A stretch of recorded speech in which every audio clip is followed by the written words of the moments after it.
Hey, what's up there, YouTubers? Adjumant Sideboard coming to you guys here today with another Magic the Gathering video. So today I have for you guys the Return to Ravnica event deck, Creep and Conquer. Now this green and black deck is going to be unboxed here today. We're going to take a look at what the contents are of this deck. And after we're done with that, we are actually going to take a look at this deck and how we can improve it for competitive play. Now, these event decks are perfect for the newer Magic the Gathering players that are trying to get into competitive Magic and play in tournaments and stuff like that. However, the event decks on their own, even in the hands of the most experienced players, are somewhat lacking in their competitive nature. So we're gonna find some small changes to this deck, all of them being very inexpensive, and we're gonna make this deck slightly more competitive playable and more fun to play for anybody that's trying to take them into a tournament like FNM or maybe something even bigger. But we are going to unbox this here today and take a look at what we have inside first.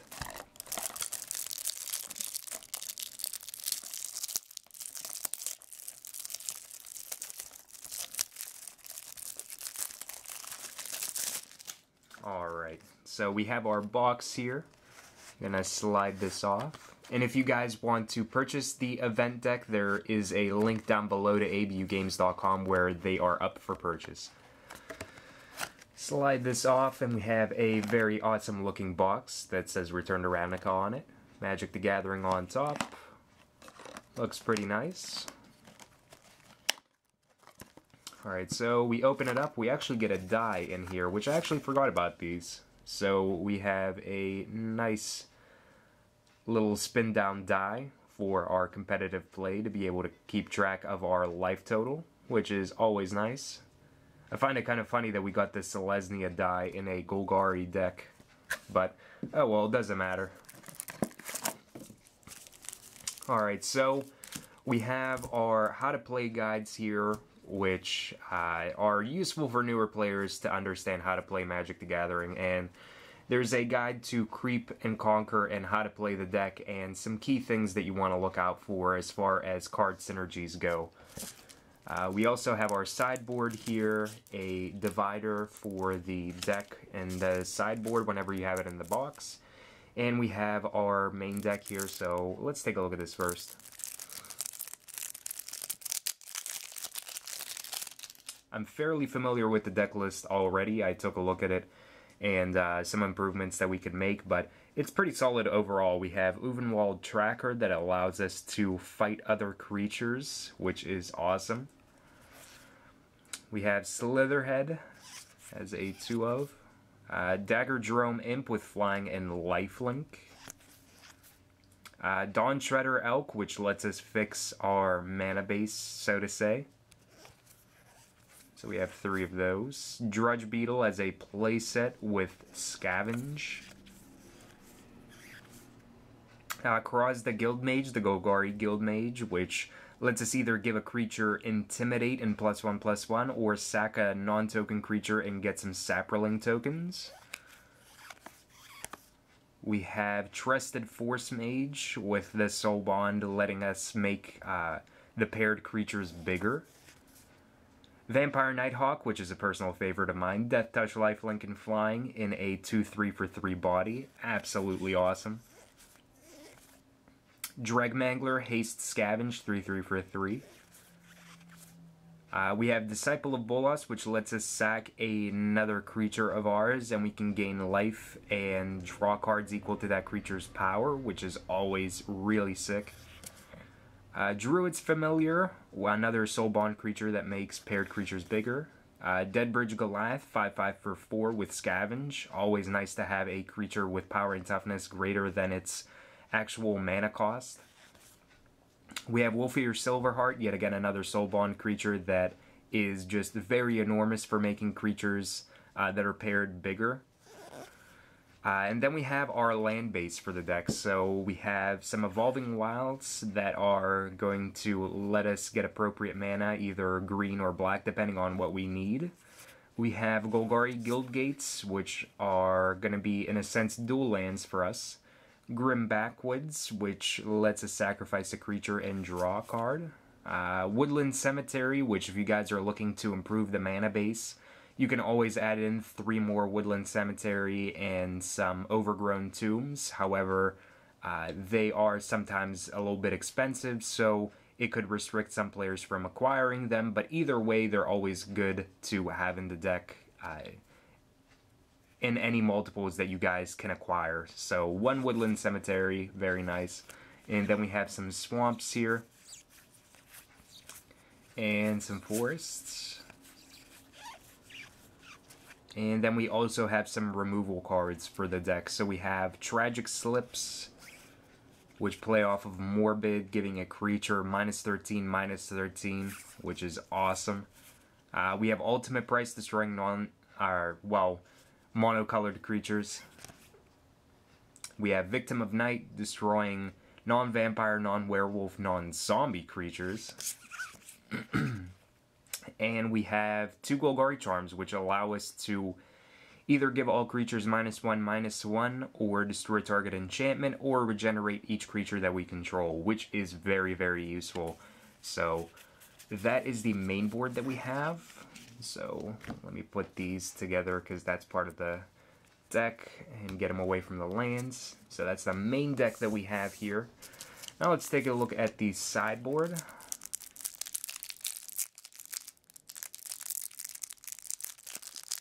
If I can just get this open here.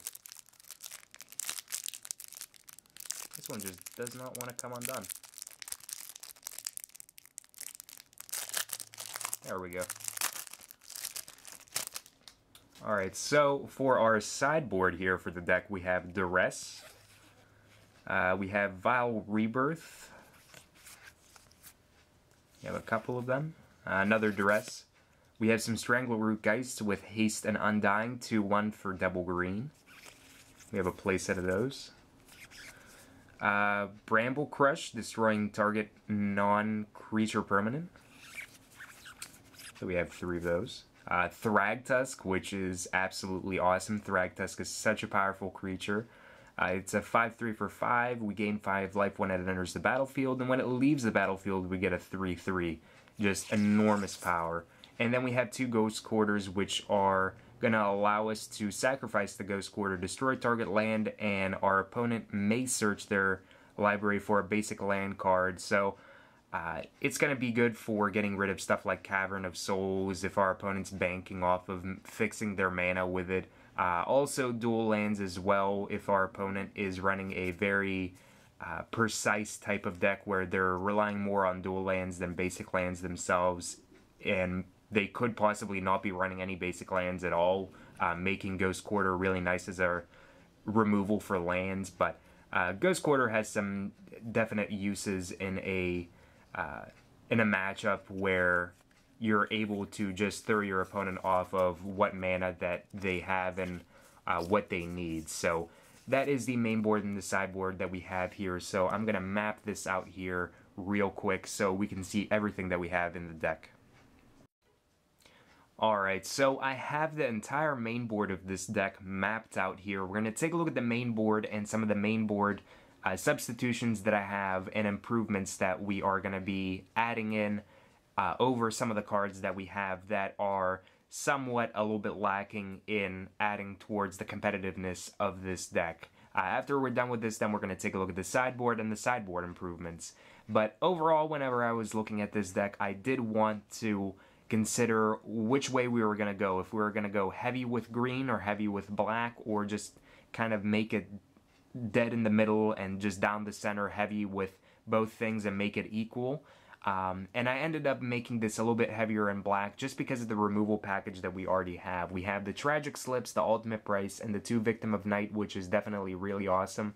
And I wanted to keep that removal package just because it's fairly strong. We also have cards like Vampire Nighthawk that are really powerful. Vampire Nighthawk is also double black as well. And I wanted to just add in some more black cards to the main board and the sideboard as well, and just kind of have our mana base going towards one direction rather than be heavy in both ends. So here are some of the substitution cards that I wanted to add in to the deck. Now, all of these cards are really cheap to acquire, and they shouldn't be a problem for even the most budget of players.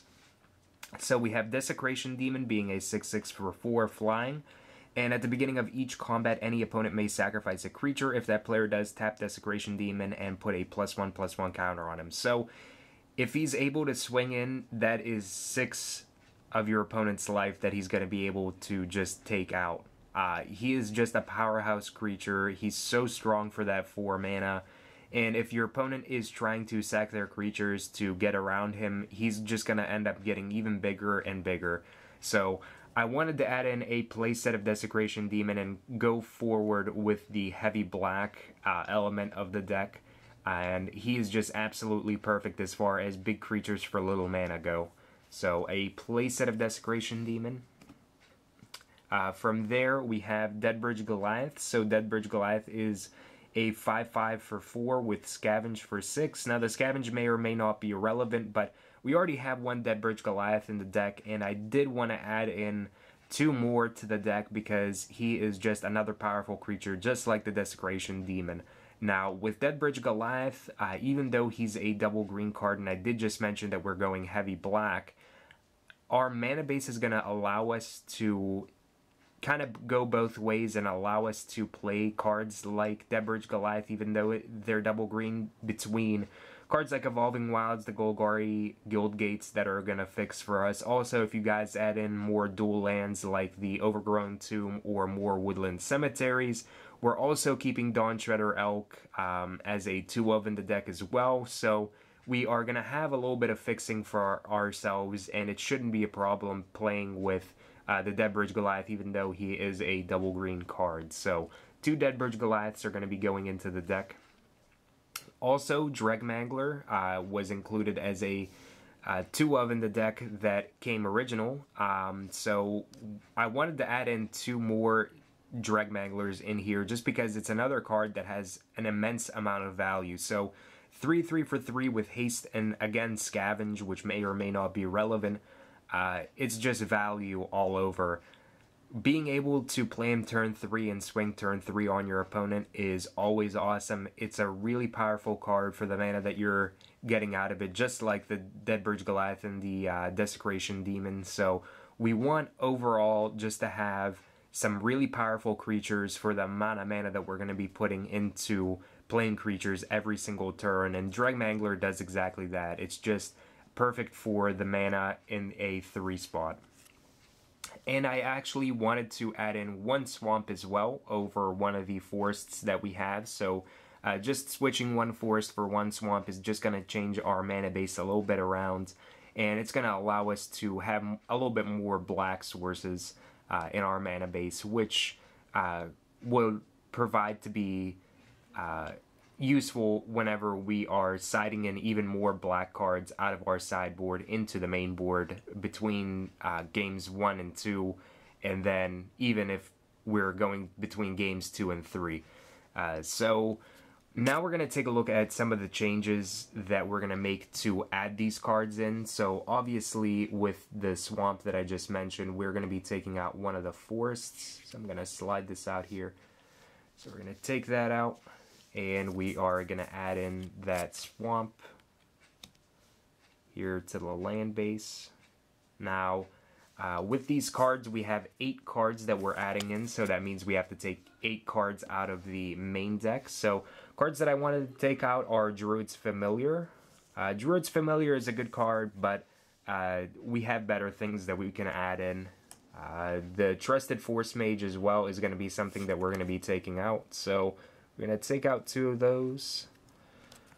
Again, the Druid's Familiar and the Trusted Force Mage were soul bond creatures that would allow us to make our creatures a little bit bigger. 1 Korozda Guildmage, because we have better things. That's kind of like the best explanation that you have for it, but the Korozda Guildmage is nice, but it's going to make us put a lot of mana into it every single turn, which isn't bad for the abilities that it has, but I would rather be doing other things with the mana that we're putting into it. We're still keeping it as a 2-of, however.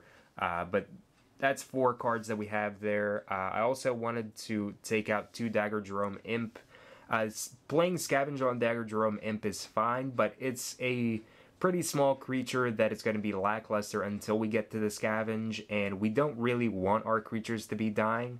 and playing off of that scavenge from there. We would much rather just bash our opponent's face in with our creatures as they are, and then not have to like scavenge and hope to be able to swing in from there with creatures that were smaller but are going to become bigger. So 2 of the Dagger Jerome Imps are going to come out. 1 of the Dawntreader Elks. It's a good card, but again, we can just cut 1 of them and add in some better stuff. And then 1 final card that we're going to cut out is 1 of the Drudge Beetles. So we're still going to keep 3 of them. It's a perfectly powerful card, being a good 2-drop, being a 2/2 for 2, but we're going to take that out. And those are our 8 cards that we're taking out of the main board. So now we can substitute in the rest of the cards, being the Dreg Manglers. We're going to move those off to the side here. The 2 more Dreg Manglers, we're going to have our Deadbridge Goliath here, and that's going to be a 3 of now for us. And then we're also going to have our Desecration Demons as well. I'm going to move that Victim of Night up here. Move it like that somewhat, just because I'm very OCD about mapping out things and knowing where everything is. So it's going to look something like this, still keeping the Golgari Charms for that regenerate, but now our new deck list. I'm going to have the new deck list down in the description below, but as far as our creatures and spells go, we have 1 Ulvendwald Tracker, the 2 Slitherheads, 3 Deadbridge Goliath, 2 Dawntreader Elk, 1 Disciple of Bolas, and 1 Wolfir Silverheart. We're still going to keep those cards. They're very powerful. 3 Drudge Beetles, 2 Korozda Guildmage, 1 Ultimate Price, the playset of Vampire Nighthawks, playset of Dreg Manglers, playset of Tragic Slip, 2 Victim of Night, playset of Desecration Demon because that guy just bashes face, and then the 2 Golgari Charms. The mana base stayed the same as far as things go, but we changed the 1 Forest for 1 more Swamp, and then if you guys want to add in more dual lands, that's always perfectly appropriate and something that you would want to consider. So that's the main board substitutions that we have. Now let's take a look at the sideboard.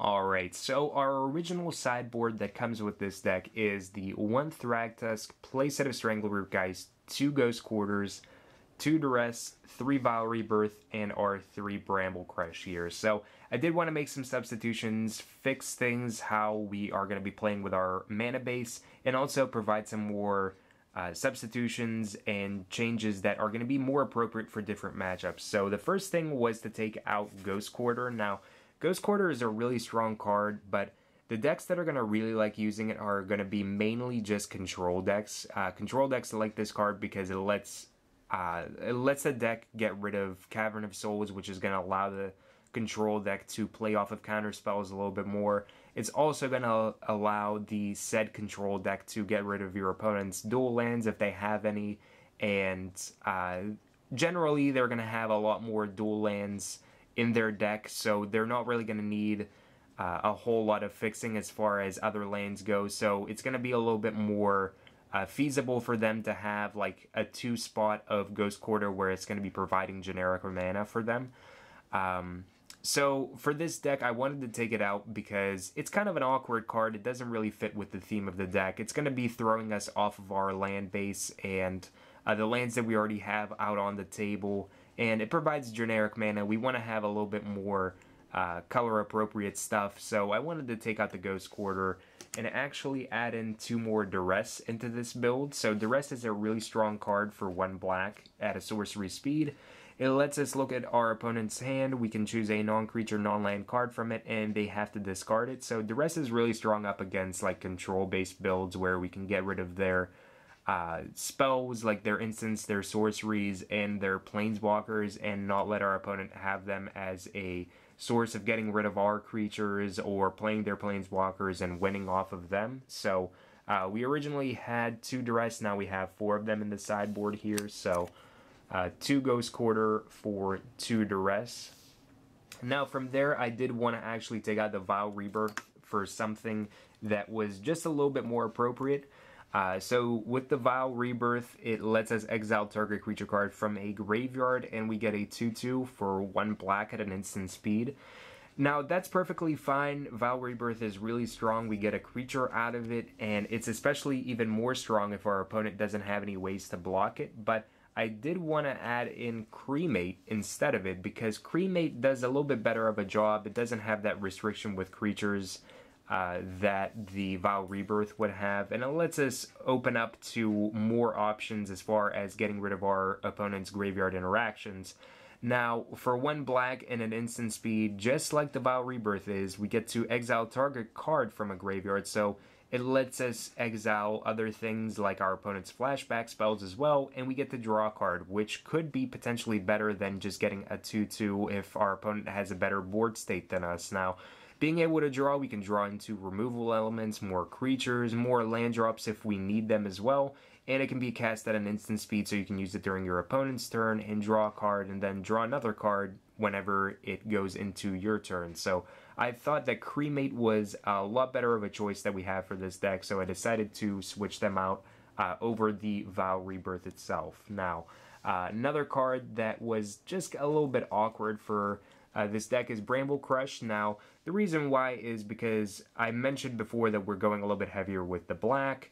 It's also a sorcery speed, and it destroys target non-creature permanent. Now, it is nice for being able to get rid of a lot of different things, including planeswalkers, but again, it's a 4-cost sorcery speed card. On turn 4, it's not really an optimal play, so I decided to take 3 of these out, and we're actually going to be adding in Naturalize. Now, it doesn't get rid of planeswalkers, but it does get rid of artifacts and enchantments at an instant speed for half the mana and only 1 single green intensive in color, as opposed to double green, which the Bramble Crush is.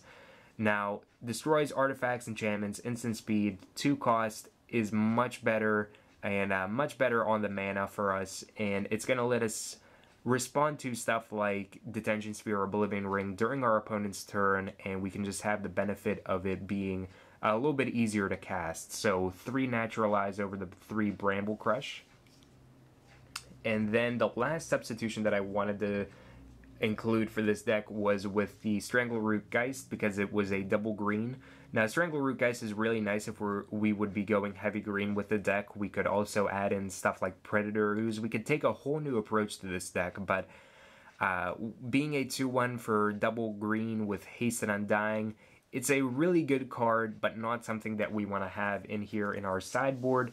The card that I did want to have in its substitution was Knight of Infamy, so more appropriate. It's black mana, 2/1 for 2, 1 generic and 1 black. It has protection from white, so up against decks that are running a lot of white creatures, a lot of white spells that could potentially get rid of our creatures, it's going to be really nice. So we have the benefit of that protection from white in certain matchups. It also has Exalted, where whenever a creature you control attacks alone, that creature gets +1/+1 until the end of the turn. So if the Knight of Infamy is attacking alone, or another potentially bigger creature that you have is attacking alone, it just gets a little bit bigger. So the Knight of Infamy was a little bit more appropriate to have in that spot. So the new sideboard that we have for this deck is the 1 Thragtusk. We have our playset of Knight of Infamy, playset of Duress, 3 Cremate, and our 3 Naturalize. Now, there you have it, guys. This is our new and improved Creep and Conquer deck that we built ourselves. Now, if you guys want to purchase the event deck itself, you guys can go to abugames.com. There is a link down below where you can check out the event deck and purchase one. It's very cheap to purchase, as well as the substitution cards that I mentioned in the video. The entire new deck list is down in the description below, where you guys can check it out, and you guys can build this deck yourselves. If you enjoyed this video, I would please ask you to like, favorite, and subscribe for more Magic the Gathering videos. But until next time, guys, have yourselves a wonderful, fun-filled Magic the Gathering day.